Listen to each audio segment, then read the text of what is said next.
In 2023, the world was shocked by ChatGPT. In 2024, we saw AI generate videos. But by 2026, the question is no longer about what AI can do. It's just about who will control it. While the US and China fight a chip war, India has just made a silent but massive move in Budget 2026. With 15,000 new creator labs and a 10,000 crore AI mission, India is trying to do something no other country has: democratize AI.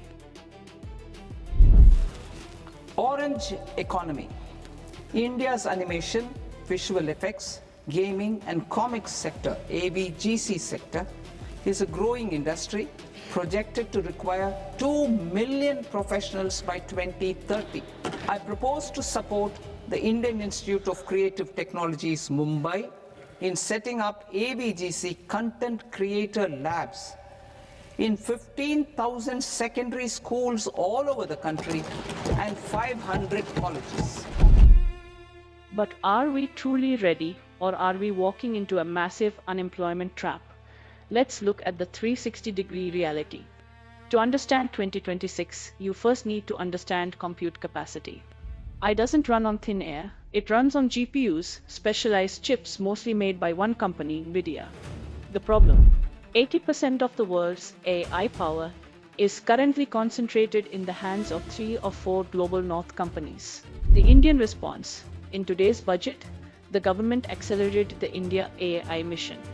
We are talking about 38,000 GPUs being deployed to give Indian startups a level playing field. The fact: India produces 20% of global data, but we host only 3% of the world's data center capacity. We are data rich, but infrastructure poor. Budget 2026 is a desperate attempt to fix this gap before it's too late. Here is the most interesting part of the budget. The finance minister mentioned the orange economy.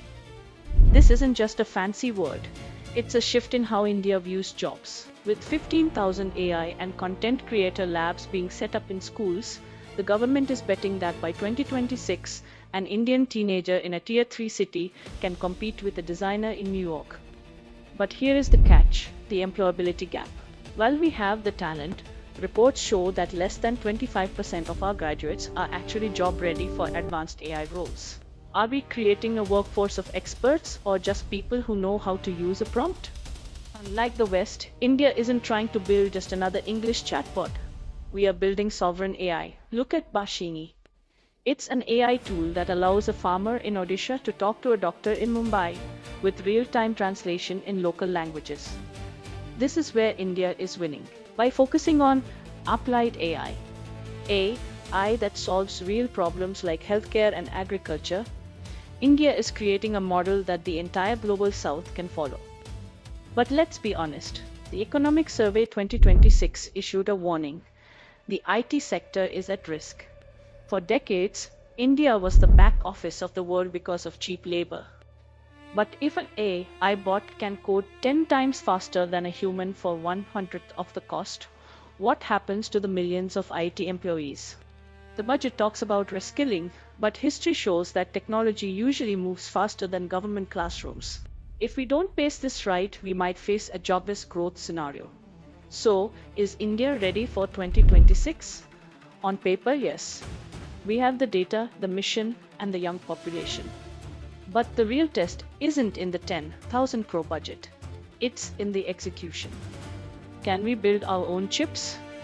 Can we protect our data from being captured by foreign giants? And most importantly, can we ensure that AI works for the common man, not against his job? The 2026 budget has opened the door. Now, it's up to us to walk through it. What do you think? Is AI a threat to your job or the biggest opportunity of our lifetime? Tell me in the comments below.